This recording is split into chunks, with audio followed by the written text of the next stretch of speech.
When the bear cub walked straight up to me at the river, my breath caught because I understood he had not come by accident. I was alone on the bank before sunrise, the water speaking its low, steady language, the world still half asleep. I had my line in, and my mind on nothing in particular, and then the bushes behind me breathed, and out he stepped, small and dark and shockingly quiet. For a heartbeat I forgot my own name. I told myself he would see me, spook, and vanish into the trees, like any wild thing with sense. I figured that would be the end of it, a quick scare to tell its supper, but he kept coming. He was close enough that I could see river mist beading on the soft fur of his muzzle, his paws set down careful and deliberate, not sneaking, not charging, just choosing me. He lifted his head and looked right into me, not past me, not around me, into me, like a person who has something to ask and is trying to find the words. I felt my shoulders climb toward my ears and my hands go useless. He should have bolted. He should have broken the spell, snapped a twig, and stormed off like the forest was closing a door. Instead, he stopped an arm's length away and sat down. I could hear my heartbeat above the river. The air smelled like wet stones and fish and a trace of wood smoke from the village. The cub tilted his head, and I realized my fingers were still wrapped around the handle of my bucket. The silver backs of fresh fish flashed inside, a small, private treasure. He saw it. Of course he saw it. I braced myself for a sudden swipe, a little body powered by a big lineage. I tightened my grip and told myself to stand tall. Then he did something so gentle I almost choked on it. He stretched one paw toward the bucket and stopped short, claws tucked, pads open, as if he were reaching toward a hot stove and asking permission with his eyes. The paw trembled. A small sound left his throat. Not a growl, not a snarl, more like a thin, hopeful whine that startled me more than any teeth could have. He looked at me like I was his own. In his eyes there was such a plea that I felt heat rise in my face, and my eyes stung, and I hated that he could see me wobble. I glanced over my shoulder, half expecting to find his mother like a shadow at my back, but the trees held their breath and gave me nothing. Every rule I knew shouted in my head. You do not feed the wild. You do not stand this close. You do not turn a story into a wound. I swallowed and tried to step away, but my boots had decided to root to the mud. The cub lowered his paw, then lifted it again, the tiniest movement, almost a nod, a child knocking softly on a locked door. There is a space where fear and mercy meet, and I swear I stood right there. The river slid past like a long thought. I could feel the cold lifting off it and gathering on my skin. I loosened my fingers from the handle. Just a little, just enough to show him I was not going to fight. He did not rush. He did not even breathe louder. He only watched my hands the way a person watches the hands of a doctor, waiting to hear if the news is good. I should scare him off, I told myself. Clap, shout, throw a stone. My mouth opened and no sound came. The cub flicked his ear at a fly, then looked back at me, and in that tiny pause I heard my own father's voice, something about how living things know when you mean harm and when you do not. I did not mean harm. I could not make myself mean harm. That realization frightened me more than the animal did. He reached again, slower than slow, and this time his paw touched the metal rim of the bucket with a soft, careful tap, like a polite knock. The sound was so small and clean it sliced right through me. I nodded without meaning to. He took one fish between his teeth, not snatching, not tearing, almost delicate. He stepped back a pace and set the fish on the ground between us, as if to show me he was not stealing. He looked up, waiting. I thought he would grab it and run, that he would vanish into the green, and my legs would finally work, and I would breathe again and get the story out of my system by sundown. I thought he would do what wild things do, but he did something I will not forget as long as I live. He set the fish between us like a gift, and then, as if the ground itself had told him where to be. He sat right at my boots and reached his paws toward the bucket. Not a lunge, not a grab. He lifted those small paws with the claws tucked away, held them there, and looked up at me the way a child looks at a door he cannot open alone. My throat went dry. I thought he was just hungry. I thought he would eat and run, and the river would take the moment with it like it takes leaves in spring. He didn't eat. He touched the metal rim again with a soft tap, waited, and made that thin, breathy sound that was not a growl and not quite a cry. I could feel the warmth of his body through the leather of my boots. He was too close, and somehow I could not step back. He glanced at the fish on the ground, then at the bucket, then straight into my face. He was asking, not stealing. That was the part that knocked the wind out of me. I slid one fish loose and held it out, because every part of me was shaking, and still some quiet piece knew it was the right thing. He did not snatch it.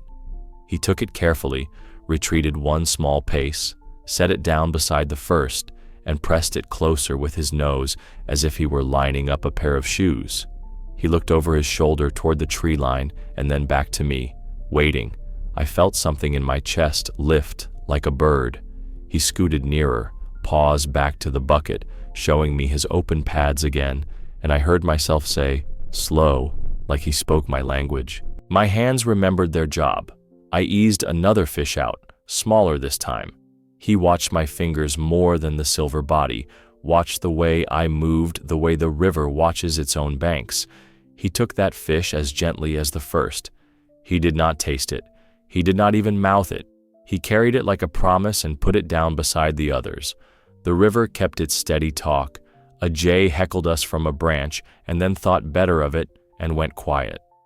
The cub touched my boot with the side of his face, a quick brush like he was steadying himself on me, and my knees went weak. He looked up in a way that burned right through my fear. He looked at me like I was his own. In his eyes there was a plea so clean I could not stand it. I wanted to wipe my face and found I was already wiping it. He reached again, paws lifted, and I felt the cold sweat run down my back. I gave him another fish, and then another, and each time he placed them with the same neat care, the same urgent patience. He kept checking the woods as if listening to a voice I could not hear. He made that small whine again, turning his head a fraction toward the dark between the trunks, then back to me, nodding almost, asking without a word for me to understand. I thought of teeth and claws and stories that end badly, and none of that fit in the quiet that had settled over us. I crouched, reckless and careful at once, and moved the bucket closer to him. He did not dive in. He did not even tip it. He tapped the rim, looked at my hands, and waited for me to pass the fish one by one. I was the one portioning out the river now, and he was the one with the patience. Every rule in my head sounded distant and wrong. He was not feeding himself. He was gathering. He took the last fish and stood there with his mouth empty, just breathing, as if counting. Then he did something that pinned me to the spot. He nudged the line of fish with his nose toward the trees and looked at me, then at the path along the bank, then back at me again. It was not random. It was not hungry. It was a message even I could read. The hair lifted on my arms. I told myself this was the end of it, that I had done a foolish kindness, and he would slip away into the green, and I would go back to being a man with a rod and a story he would never tell. But he did not slip away. He gathered himself, gave a small, urgent huff, and made a motion that was as close to a come as anything I have seen outside a human mouth. Then he turned toward the forest, took 2 steps, stopped, and looked over his shoulder to see if I was watching. I was watching. And what he did next made me go cold. He gathered the little line of fish with a quick, tidy nudge, chose one, and lifted it as carefully as if it might break in his teeth. He did not taste it. He did not even glance at me for approval this time. He turned and ran for the trees, the fish hanging straight like a silver pendulum from his mouth. My heart thudded hard enough to shake my arms. Hunger, I told myself. A simple answer for a strange morning. He would disappear into the green, and that would be the end of my foolishness. But I stayed there with my boots in the wet mud and the river speaking, and I counted breaths because I could not count minutes. The bushes whispered once, and then again, and then he came back. Empty-mouthed, trotting, then slowing, then settling at my feet like before. He raised his paw toward the bucket, claws tucked, pads open, waiting. The world narrowed to that lifted paw and the small tremor that ran through it. I tried to speak sense to the air. You cannot keep doing this. You cannot keep breaking a rule that was written long before you. My hands betrayed me. They found another fish, slid it free, held it out. He accepted it, gentle as rain, stepped back, looked at the woods, and then looked at me so directly I felt myself flinch. He looked at me like I was his own. In his eyes, there was such a plea that I did not even notice when I pushed another fish into his reach. He left again without eating. The brush swallowed him, and the river kept sliding past, steady as a slow breath. I bent, put both palms on my knees, and listened for anything that would tell me I had not lost my mind. A jay called once and went quiet. A branch ticked. Far away a dog barked and thought better of it. I waited until the silence hurt. Then the bushes stirred, and there he was, quicker now, more urgent, paws lifting as if the ground were hot. He tapped the rim of the bucket with that soft, polite knock, and I felt my throat tighten. I told myself to stop. I told myself to shout and wave and send him back to whatever law had raised him. My fingers curled instead around another fish.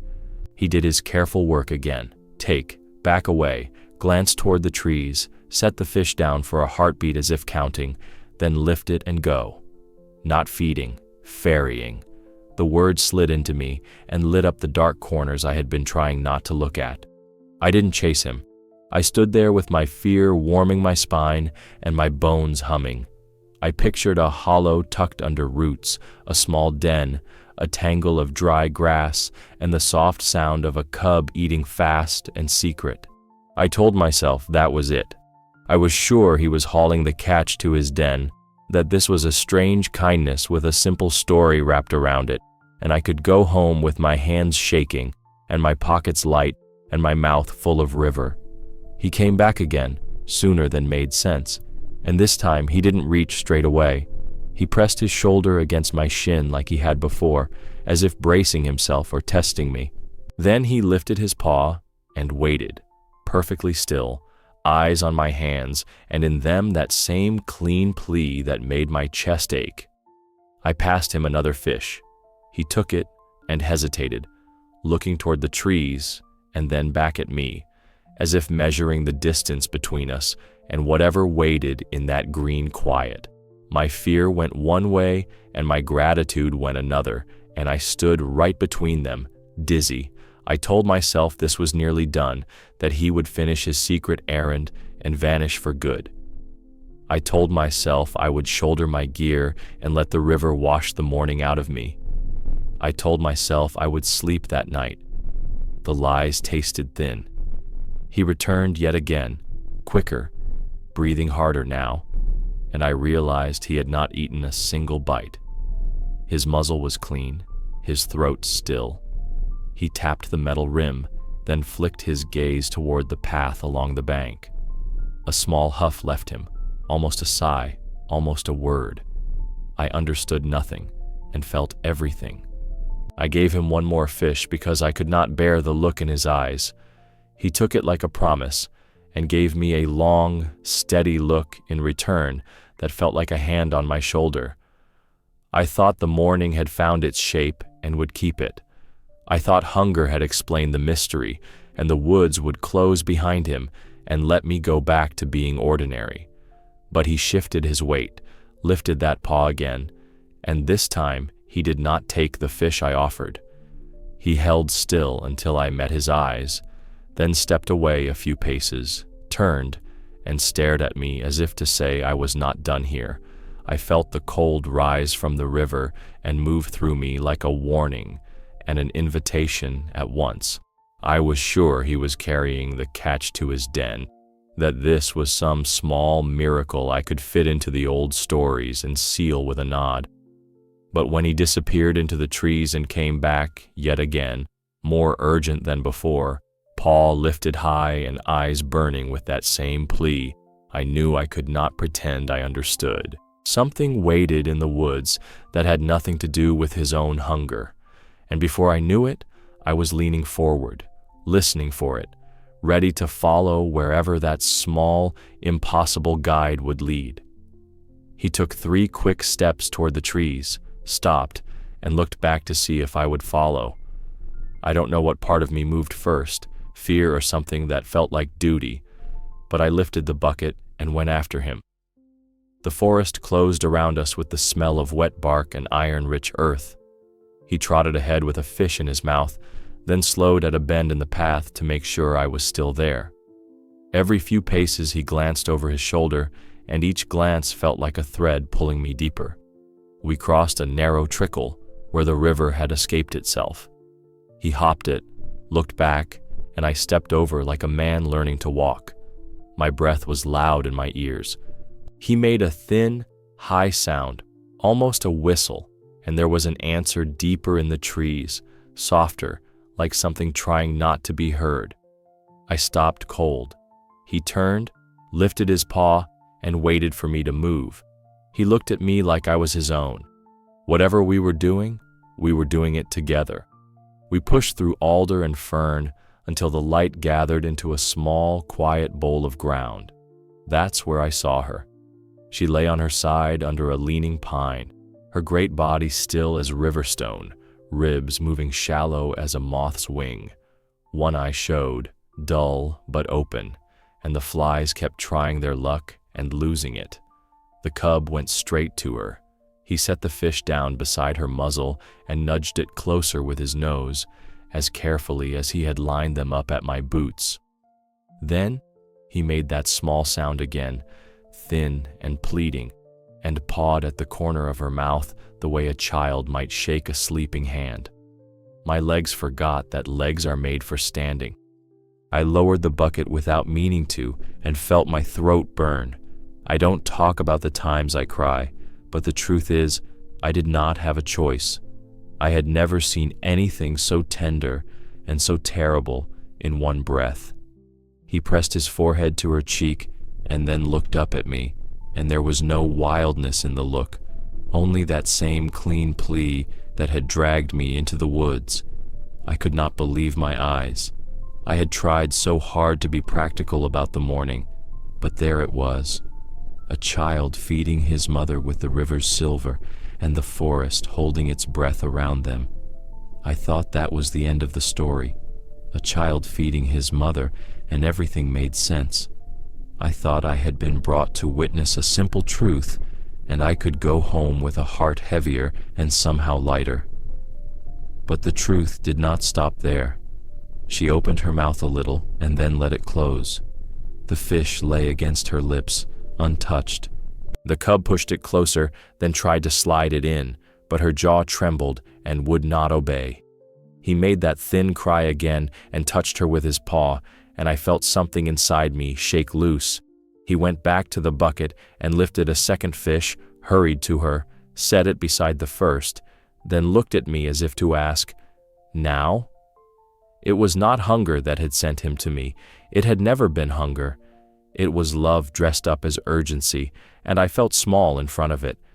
My hands opened and closed without deciding anything. I wanted to run and wanted to kneel and could do neither. He circled her head, nosed the fish, nosed her mouth, and then pressed his shoulder against her rusty fur like he could push strength into her. If your heart is stopping right now, you understand. Subscribe. This is where the truth about nature's miracles is told. She drew a breath that sounded like a door rubbing its frame. I could see the tremor run through her side. The cub went still, listening with his whole body, then turned to me once more. In that look I heard all the words he could not speak.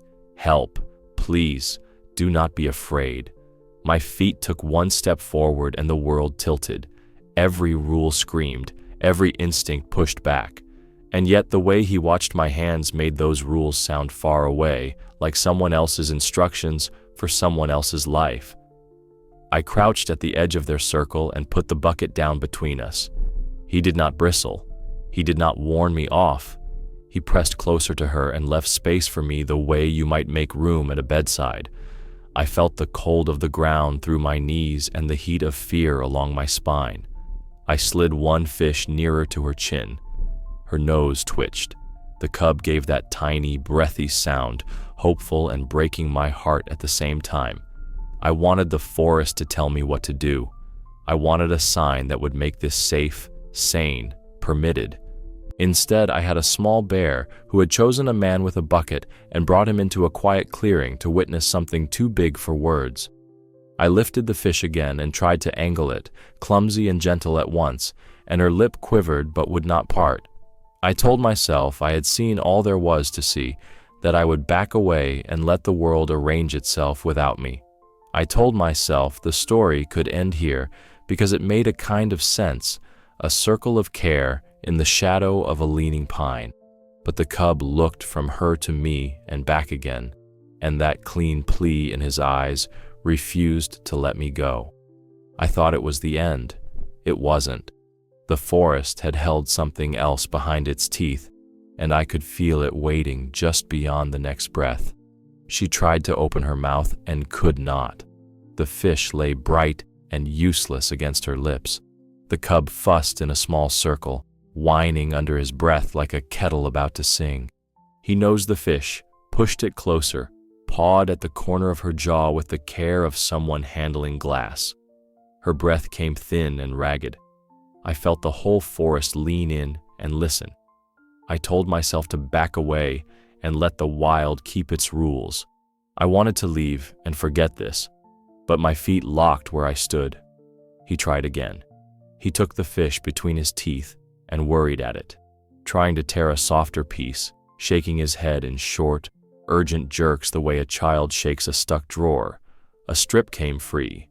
He set it at her mouth, then used his paw to angle her lip, clumsy and precise at once. Nothing. Her jaw fluttered and fell still. He made that thin cry that I had begun to hate because of what it did to me. He ran to a patch of wet moss, stomped his forepaws into it, and came back with the green dripping from his fur.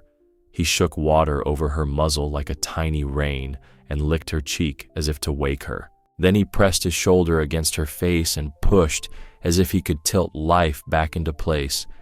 He was doing what a child does when he wants to save his mother. The line came into my head like a sentence I had been waiting my whole life to hear, and it broke something open in me. I could not move without feeling like the air would tear. My hands were useless at my sides. He looked at me then, sudden and plain, and I flinched from the rawness of it. He flicked his eyes from my hands to the bucket and back to his mother, once, twice, as if he were giving me instructions he wished I already knew. I felt the heat crawl up my neck and the cold slide down my back and met in the middle like a knot. He climbed half across her neck, bracing, and with his free paw, he tried to pry at the hinge of her jaw, the way you pry open a stubborn jar. He was careful not to scratch her. He huffed, rested his forehead against hers, and tried again. A small sound left her, hardly a sound at all.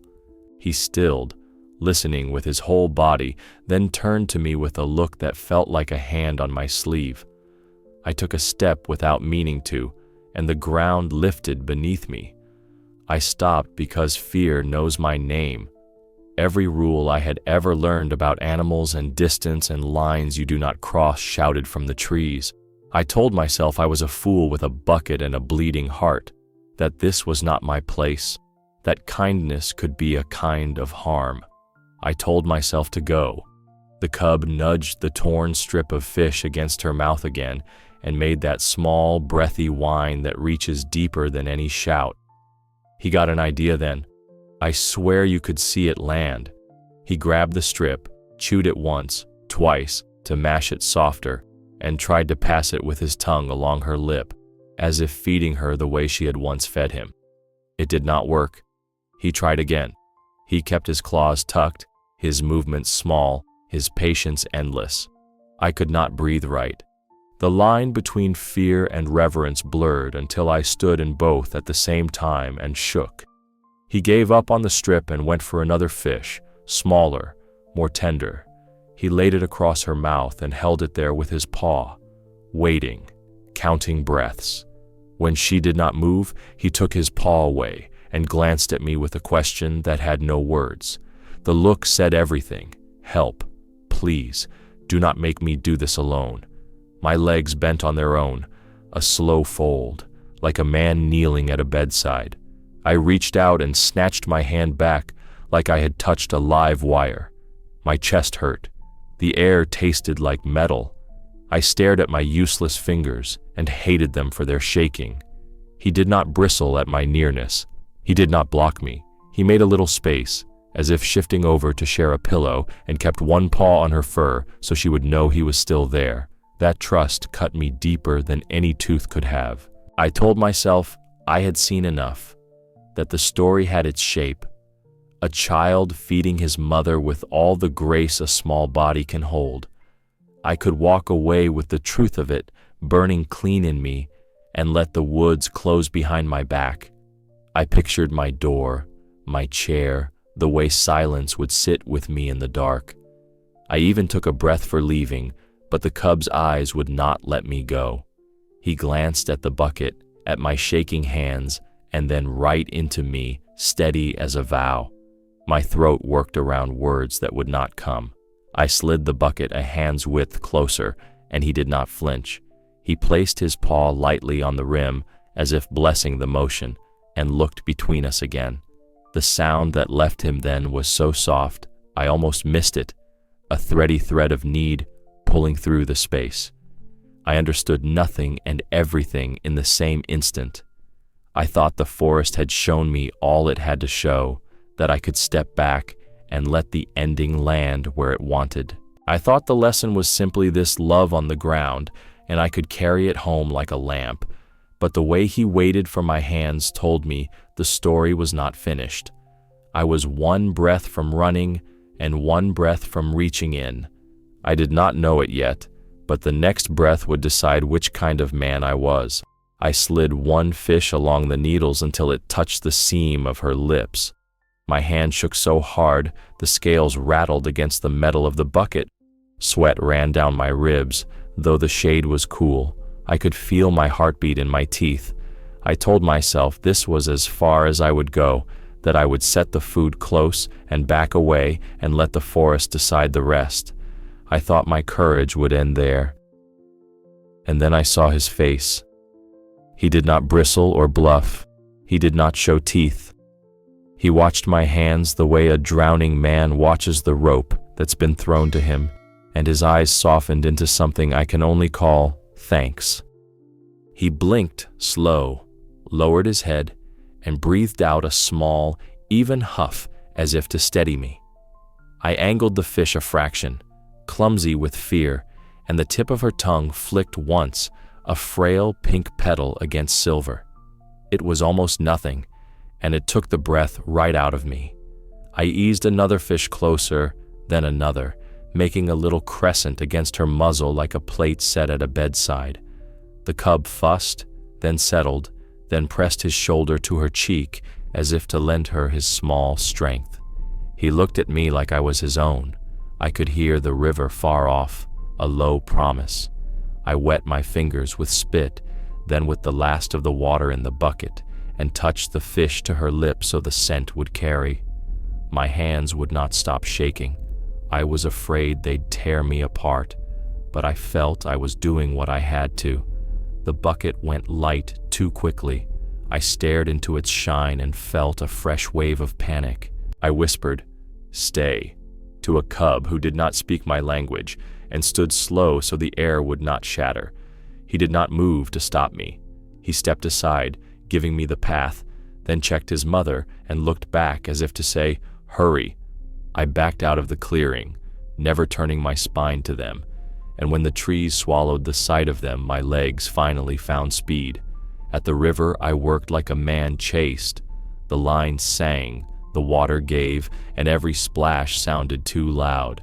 I kept to the shallow edge, hands numb, eyes on the dark line of trees. I did not count the fish, only the pulls, and when the bucket held weight again, I ran. Branches slapped my sleeves, and the forest seemed to lean out of my way and then close behind me like a door. He met me halfway, small and intent, and matched my steps back to the clearing. I set the bucket down and could not make myself breathe until I saw her chest still lifting, thin and stubborn. I laid the fresh fish near her mouth one by one, smaller first, softer bellies pressed to her lip to slick it. The cub watched, then mirrored me, nudging in the same slow rhythm I had used, careful as a nurse. The sight of it cut me open. He was learning from me while I tried to learn from him. That is the only way I can say it. I moved a little closer, then a little closer again, until I could feel the heat leaving her fur and the cool gathering under the pine. The cub didn't crowd me. He edged to the side like someone making room on a crowded bench. He kept one paw on her neck, a light touch that said, "I'm here." I angled another fish, willed her jaw to remember, and there it was again. A faint lick, the barest taste. I closed my eyes for a heartbeat and felt them sting. I went back to the river twice more. Each time he paced the path like a sentry, and each time he walked me in, gaze flicking from my fists to her breath. I left a little mound of fish within the circle of her head and shoulders, not so close she would choke if strength surprised her, not so far the smell would fade. I spoke without thinking, low and steady, the kind of talk you use for skittish colts and terrified children. It was not the words, it was the shape of them. The fear never left. It sat on my back like a pack, heavy and honest. But there was something else now, a thin thread pulled tight from me to them. I kept hearing my own voice in my head. I am not supposed to be here. I am here. Both things were true, and I was standing in the middle of them. The cub lifted his face, searched mine, and the look that met me was not wild. It was recognition. It said, "Keep going." A gust ran through the pine and brought a new coolness. The flies thinned, then circled back. She shifted a fraction, a tremor that moved from shoulder to hip, and the cub froze, listening with his whole body. I slid one last fish into place and sat back on my heels, dizzy from the closeness of it all. My shirt clung to me with sweat. The ground seemed to tilt. I told myself this was where my nerve ran out, that I had done the one brave thing I was built to do, and no more. I thought my courage would end there, that I would leave the food and back out of their lives and let the forest hold what remained. I even pictured myself walking home slow, letting the river clean my head of what I had seen. But when I shifted to stand, the cub stepped forward, touched the rim of the bucket with his paw like a bell, and lifted his eyes to mine with that same steady plea. It was not over, his look said. Not yet.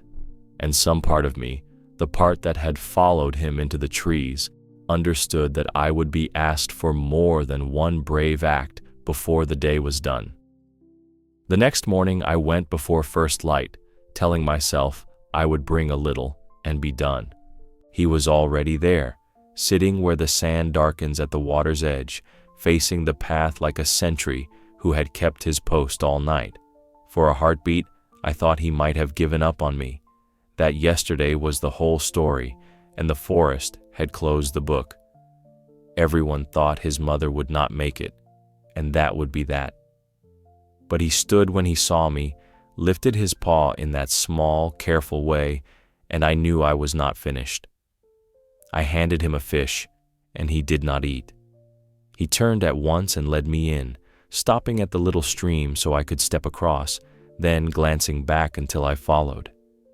In the clearing she lay as before, breath thin, eyes half open. He set the fish by her mouth and pressed his shoulder to her cheek, the same tender ritual as yesterday. I slid another closer. Her tongue flicked, a faint touch, and I felt my chest ache with relief and fear at once. I told myself this would be one more day of mercy, and then the world would take over without me, that I would return to my ordinary life. But when I turned to leave, he went with me to the edge of the trees and waited there, as if to make sure I would find my way back tomorrow. On the second day, the river ran higher, and the cold bit my fingers until they went dumb. He met me again, not at the bank this time, but halfway down the path, small body bright with rain. He paced beside me, then trotted ahead, then paused and checked my steps in a rhythm we had both learned without words. In the clearing, she tried to lift her head and could not.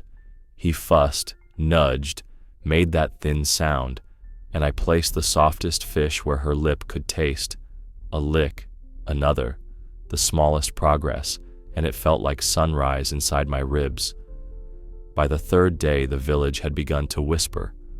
On my way to the river, I caught the tail of a sentence hanging over a fence.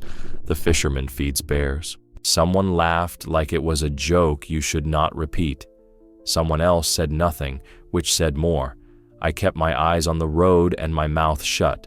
I told myself I was a fool and also that I could not do otherwise. Both things were true. He waited for me. He believed I would come. I could not let him down. He started meeting me earlier, as if he could read the shape of my mornings. Sometimes he sat, paws tucked, watching the light change over the water. Sometimes he paced, nose to the wind, listening for something in the trees that I could not hear. Once, when I hurried in too close, he blocked me for the first time, not with teeth, just with his small body planted firm across the path. He held me there for a breath, then stepped aside and led me in slower, as if to say, "Quiet, she is sleeping." It was such a human kindness it made my hands shake. I tried to keep my errands small. I tried to slip back into the village like a man returning from any river, tired and ordinary. But word travels faster than water. A neighbor asked if I had seen tracks near the bend. Another said I smelled like wet fur. I smiled wrong and kept walking. At night, the whispers pooled under the eaves. In the morning he was waiting, and the world beyond the trees felt faint and far away. We found a rhythm that belonged to the three of us. I would catch and carry. He would guide and place. She would flick her tongue, then rest, then try again. Sometimes she managed the barest bite, a swallow that sent a tiny ripple through her side. Sometimes she did not. On those days, he did not leave the clearing when I turned to go. He followed me to the path, sat and watched until I was out of sight, as if standing a second watch after mine. I would feel that gaze on my back all the way to the water. People started counting the days for me. They shook their heads in the store. They asked if I had lost my mind. They reminded me of rules older than any fence in the village. I had no answers that would satisfy them. I had only the look the cub gave me at the river, the steady way he lifted his paw, the trust that rose in me to meet it whether I wanted it or not. I knew the dangers. I carried them like a weight, but I also carried that thread between us, pulled tight as if it might break if I skipped a day. Each evening I told myself I would not go back in the morning. I told myself I would choose sense over heart and leave the forest to its own laws. Each dawn found my boots on the path, the bucket on my hip, and his small shape on the sand where the river speaks. He would stand, huff once, and we would walk. If I slowed, he slowed. If I stumbled, he waited. If I drifted too near the clearing, he eased me to the right spot with a soft press of his shoulder against my shin, as if we had been working this job together for years. Everyone thought his mother would not survive. They said it with pity and with warning. The way people speak of storms they have seen flatten barns. I believed them when I was home and the lamps were low, but in the clearing, with his paw resting light on her neck and her breath scraping but still counting, belief bent into something else. I could not prove it, I could not explain it, yet some stubborn part of me began to think she might lift her head, not today, not tomorrow, but someday, if we kept the rhythm. I wanted to say the story settled there, that duty carried me for a handful of days and then set me down. I wanted to say the village shrugged, and the forest kept its secrets, and the river smoothed the edges off our footsteps. But the seventh morning, he did not sit. He stood at the water's edge, looked past me toward the village, and then back into the trees with a kind of bright urgency I had not seen before. He took 2 steps, stopped, and waited for me the way he had on the very first day. Something had changed behind the pines. I could feel it in my bones, like the pressure drop before a storm. I did not know it yet, but the forest was about to show me more than survival. He was waiting at the water with that bright urgency that made my hands shake, and when we reached the clearing, the air felt different, thin and electric, like the moment before thunder chooses a tree. She drew a breath that sounded stronger, and then another, and then, God help me, she tipped her chin an inch. I froze where I stood, fear leaping first because a mother on her feet is danger with a heart in it. I told myself this was the edge, that I should leave the fish and back away and let the forest finish what it started. I thought this was the end of it, a mercy given and received, and the world would close the door. But she kept gathering herself in small, stubborn pieces. Her jaw worked once. Her tongue found the softest belly I had laid at her lip. She took a bite that would shame a sparrow and swallowed it like a victory. The cub pressed his shoulder to her cheek and made that breathy sound that I had learned to hear as hope. I did not know where to put my hands. I wanted to clap and I wanted to pray, and I ended up holding my breath until the edges of the clearing went soft. Word ran faster than the river. On the path, I heard feet stop and then keep going. At the trees, I felt eyes that did not enter, held back by fear and by a rule older than fences. By evening, the village had a new whisper. The animal lived because a man kept bringing fish, because her child kept asking for help and would not stop. Some said miracle, like they were testing the shape of the word in their mouths. Some said madness, softer. I kept my mouth shut and my boots pointed at the water. The next time I came, the cub did not rush me. He stood square in the trail, lifted his paw, and let me pass as if we were changing places at a sickbed. In the clearing, she turned her head to me, slow and heavy, and I nearly stepped back on instinct. Fear threw up its hands. Tears walked past it. I was crying before I knew I had started. She blinked, a slow, stubborn shudder, and I saw a line of wet fur along her jaw where she had managed to clean herself. It was nothing, and it was everything. She tried to lift her chest and could not, and then she tried again and got an inch more than before, and the cub danced 3 small steps and caught himself like a child passing a test and remembering to be quiet in church. I slid the fish closer, and he matched me, careful as always. She took another slow bite, rested, and took another. I felt the fear ebb and flow in me like tide, and under it something like awe, like standing in a doorway while a room remembers its own light. People started coming to the river at hours they never used to. A friend of mine asked if I'd seen the eagles lately and did not look at my face while he asked it. An old woman with a scarf over her hair stood at the edge of the trees and made the sign she makes when the weather shifts. No one crossed the line into the clearing. The forest held that border, and we all respected it. But everyone knew. I could feel it in the way the path grew a little smoother under new feet. One afternoon she pushed harder and found her front paws. She braced there, trembling, and looked at the cub like she was counting his breaths to steady her own.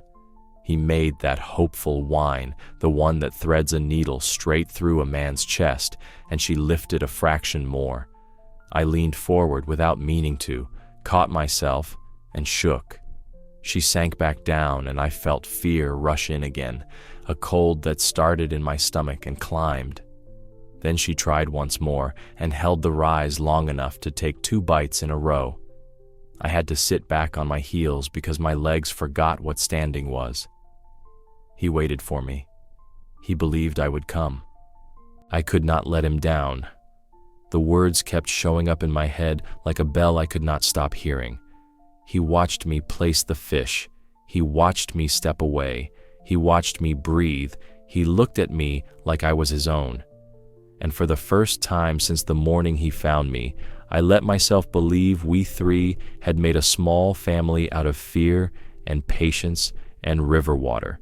Not the kind with walls, the kind that lives in the space between breaths. The village turned a corner without saying so. The jokes got quiet. The warnings softened. A boy left a trout on a rock near the bend and ran away, and the next day there was another trout in the same place, and another after that. An old man nodded at me and then at the trees, and that was all. No one needed a speech. The truth was walking around on 4 legs in a clearing a short walk from our gates. Then came the morning when the cub met me at the water and did not lift his paw to ask.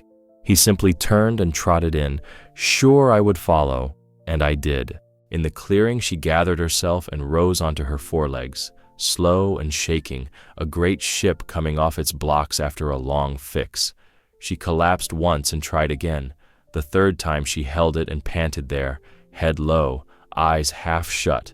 The cub pressed against her chest like a brace and did not move.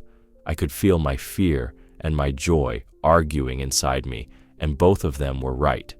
She sank back down, took a thin drink from the scent of fish, and closed her eyes like a door that finally fits its frame. People say the animal lived because a man brought fish, and because her child would not take no from the world. They say it in the store now without the sideways smile. They say it at the pump like they are remembering their own mothers. I hear them and keep my hands in my pockets and feel something in me go quiet and wide. I do not pretend I deserved any of it. I just carried buckets and tried not to break. I wanted to believe that was the end, right there. Strength returning, a village humbled, a cub who had found a way to ask for help and been answered. I thought the story had taken its final shape and would coast to a stop with the river carrying our footprints away. But the next day at the bank, he did not sit or pace or knock his paw on the rim. He stood in front of me with his mouth empty and his eyes very clear, and I understood in my bones that something else was coming, something I had no name for yet, something that would ask for a different kind of courage. He came one more time, just after first light, when the river is all breath and no voice. I was already there with the bucket heavy at my feet and my hands gone dumb. He stepped out of the brush without a sound, smaller than the fear in my chest and bigger than anything I knew how to hold. I waited for the tap of his paw on the rim, that soft, careful knock he used like a word. He didn't touch it. He didn't even glance at the fish. He sat down across from me on the sand, squared himself like a person, and looked straight into me. My heart stalled. The river seemed to lean closer to hear. He held my eyes the way people do when they are about to say something they have been rehearsing all night. I reached for a fish anyway, because habit moves faster than the mind. I held it out. He did not take it. He flicked his ear at a fly and kept looking at me, still as a held breath. The world narrowed to his face and the space between us. I tried again. Smaller fish, held lower, palm open. He leaned forward and I felt the heat rise up my back, ready for the quick snatch, the splash of retreat. He only sniffed, slow, polite, then turned his head as if to say, "Not today." He set his paws on the earth and settled deeper, eyes on mine, and the message landed so clean I felt it in my bones. He had not come for the river. He had come for me. I don't have a better word than goodbye, but it wasn't sad the way people make goodbye.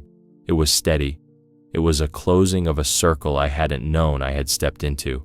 He looked at my hands, at the bucket, at my face, and there was a softness there I can't explain without sounding foolish.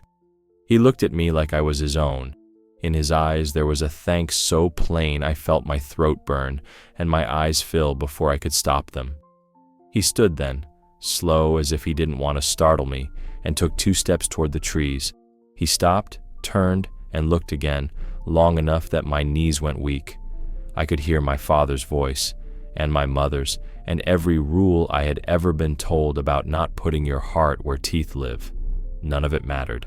The look held me like a hand on my shoulder. I nodded without meaning to. He gave the smallest huff, not a sound you'd hear unless the morning was this quiet, and then he went into the green. I stayed there with the bucket and the dumb hands and the river that had watched all of it. I waited for him to come back out of habit, the way you wait for a kettle after you've already switched off the flame. The bushes did not breathe. The path did not move. Somewhere a jay tried a note and swallowed it. I don't know how long I stood like that. Long enough for the sun to find me. Long enough for the first people on the road to slow their step and look toward the trees without asking. If your heart is stopping right now, you understand. Subscribe to the channel. This is where the truth about nature's miracles is told. I went to the clearing alone that afternoon, feet careful, breath held. The pine leaned the same. The bed of needles held its shape. The flies had less to do. She was gone, not the way I had feared, gone like the earth had taken her weight and given it back as strength. I knelt and pressed my hand to the place where her chest had lain and felt the cool there, and then the heat in my own palm, and then nothing at all except the sound of my own breathing. Tracks told the rest. Big ones, shallow, steady, pointing toward the high ridge. Small ones, tight to the big ones, walking in their shadow. I followed until the hill said enough. Halfway up I found a place where they had stopped. There were marks of a brief sit, the scooped-out shape of fur pressed to dirt. I stood there until my legs shook and the wind took the last of my nerve. When I went back to the river, people were waiting in the way. People wait when they don't want to admit they're waiting. The animal lived, someone said, not to me, to the air, because a man kept bringing fish, because her child asked. No one laughed at the word miracle anymore. No one said madness, not even soft. We all looked at the trees and felt small and clean for a minute that felt like an hour. I kept going to the water at the same time for a week, then another. The bucket felt wrong if I didn't. I set it down and listened to the bushes that did not breathe. I told myself he might come, once, just to check, just to make sure I hadn't decided to forget. He did not. And then I understood the shape of the morning he had given me. He had come not for food, not for help, not even for hope. He had come to hand me back my own heart so I wouldn't lose it wondering. The village settled around the story like hands around a warm cup. People spoke softer near the path. A boy left a trout on the rock by the bend the first day, and a note the next. Thank you. He didn't sign it, and he didn't need to. An old woman touched my sleeve and didn't say anything at all, and when she walked away, I had to sit down because my legs were shaking again. I went to the clearing one last time when the leaves turned the color of old coins. I didn't bring a bucket. I didn't bring words. The needles were thick with a new fall. The leaning pine had caught a bit of ragged fur on a low branch, a small dark tuft that matched neither shadow nor bark. I stood there with it between finger and thumb until my hand trembled and I let it go. It landed where her head had been and stayed.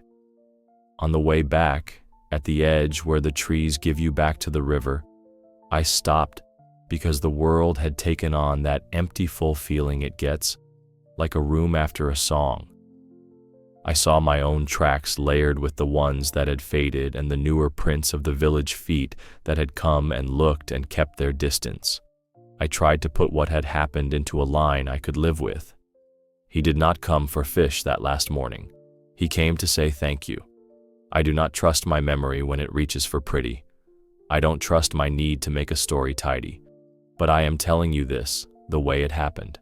He sat like a person. He looked into me like a person. He made that small breath of a sound that said more than my mouth can. Then he left, and he did not come back, and somehow that was the rightest part of all. I don't quite believe myself. This cannot be, I would say if I hadn't seen it. But I saw it. The bear cub thanked me, and the whole village stood silent in reverence. If your heart is full of reverence right now, nature is wiser than us.